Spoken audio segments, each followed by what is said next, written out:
કાંકરેજ તાલુકાના ભાવનગર ગામે Thara college NSS શિબિરનો સમાપન સમારોહ સંપન્ન।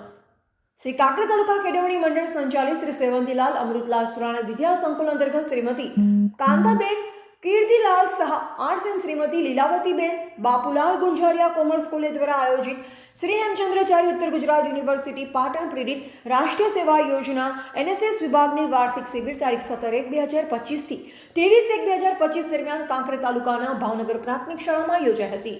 આજે તારીખ 23/1/2025 રોજ વાર્ષિક શિબિરનો કાંકરેજ તાલુકાના ભાવનગર ગામે કોલેજના પ્રિન્સિપાલ ડોક્ટર દિનેશ કુમાર ચારણના અધ્યક્ષ સ્થાને એનએસએસની વાર્ષિક શિબિરના સમાપન સમારોહ યોજાઈ ગયો।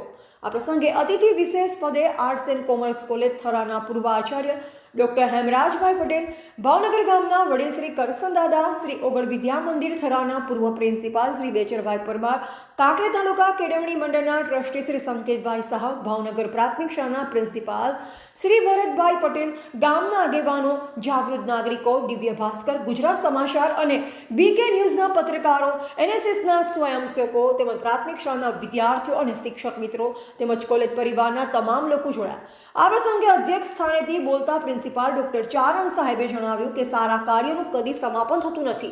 રાષ્ટ્રના વિકાસ માટે સતત આવા કાર્યો થતા રહેવા જોઈએ। કોલેજમાં ભણતા યુવાનો માટે એનએસએસ જીવન ઘડતરનું કાર્ય કરે।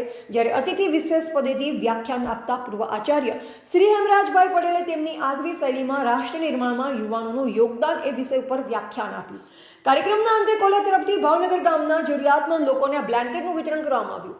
તેમજ એનએસએસના સ્વયંસેવકોએ શિબિર દરમિયાન પ્રાથમિક શાળાઓમાં જે સાંસ્કૃતિક કાર્યક્રમો કરાવ્યા તેમાં જે બાળકોના પ્રથમ, દ્વિતીય અને તૃતીય નંબરો પ્રાપ્ત થયા તેઓ માટે ઇનામ વિતરણનો કાર્યક્રમ પણ યોજવામાં આવ્યો।